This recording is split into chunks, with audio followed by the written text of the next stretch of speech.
গতকাল রামপুরহাটের প্রাক্তন বিধায়ক আশিস বন্দ্যোপাধ্যায় মারা গেছেন।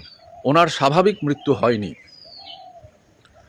পশ্চিমবঙ্গের বীরভূম এবং বর্ধমান এই দুইটি জেলা থেকে তৃণমূল কংগ্রেস যে হারে চুরি করেছে, যে হারে লুটপাট করেছে, অন্য কোনো ডিস্ট্রিক্ট থেকে ততটা পারেনি, ততটা পারেও না।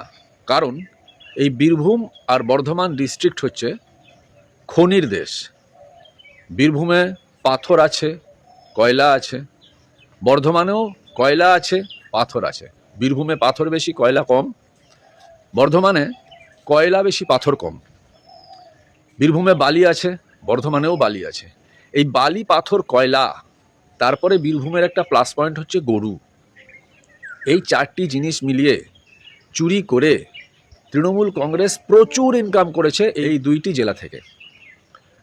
বীরভূমের যিনি সর্বেসর্বা ছিলেন, অর্থাৎ তৃণমূলের চুরির রাজত্বে যিনি তৃণমূলকে চুরি করতে বিশালভাবে সাহায্য করেছিলেন এই বীরভূম ডিস্ট্রিক্টে, তার নাম আমরা সবাই জানি, কেষ্টমণ্ডল অনুব্রত। তিনি তার চৌর্যবৃত্তির জন্যে তিহার জেল খেটেও এলেন। এই বীরভূম ডিস্ট্রিক্টে যারা বিধায়ক কিংবা যারা সাংসদ, তারা সবাই কিন্তু কম বেশি এই চুরির সঙ্গে যুক্ত। কিন্তু সব থেকে বেশি যুক্ত কে ছিল? অনুব্রত, কেষ্ট। যারা সুইসাইড করে তাদের প্রতি আমার বিন্দু মাত্র সহানুভূতি নেই, থাকেনি, থাকবেও না। কারণ পৃথিবীতে একমাত্র যোগী মহাপুরুষরা বাদে কোন মানুষটা চাপে নেই বলুন তো? প্রতি মুহূর্তে প্রতিটি মানুষ জীবনের সঙ্গে যুদ্ধ করে সেই যুদ্ধে জয় লাভ করে বেঁচে আছে। আপনি আপনার চয়েসে রাজনীতি চুজ করেছিলেন। সেই রাজনীতিতে যখন আপনি সত্তায় ছিলেন, তখন সত্তাকে কাজে লাগিয়ে আপনি যা খুশি তাই করেছেন। দেশের সম্পত্তি নানাভাবে লুট করেছেন, লুট করতে সাহায্য করেছেন।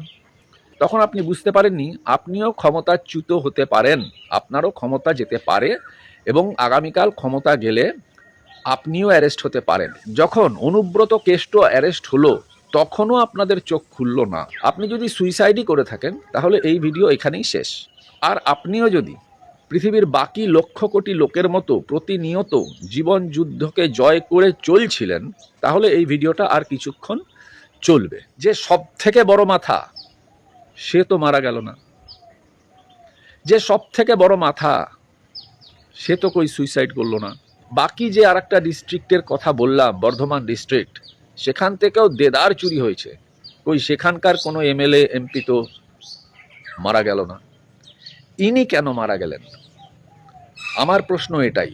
আবারও বলছি, যদি সুইসাইড হয় এখানেই কেস ক্লোজড করব। কিন্তু এই আশিস বন্দ্যোপাধ্যায়ের মৃত্যুটি যদি সুইসাইড না হয়, আত্মহত্যা না হয়, তাহলে আমি বর্তমান সরকারকে এই বিষয়টির নিষ্পত্তির জন্য দ্রুত পদক্ষেপ নেবার অনুরোধ জানালাম। কেউ দেখে শেখে, কেউ ঠেকে শেখে। এই আশিস বন্দ্যোপাধ্যায়ের মতো লোকদেরকে দেখে শিখুন। এরা দুর্নীতির সঙ্গে যুক্ত হয়ে গেছিলেন, এদের পরিণতিটা কি হলো দেখতে পারলেন, বুঝতে পারলেন? সেই ঘুটে পড়ে গোবর হাঁসের মতো অবস্থা। আপনারা হয়তো ভাবছেন আপনি দেদার চুরি করবেন আর বেঁচে যাবেন, তা কিন্তু হবে না। সাবধান হয়ে যান, দেখে শিখুন।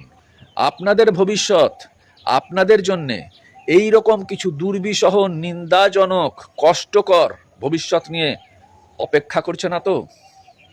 राम राम, वंदे मातरम, भारत माता की जय, जय भवानी।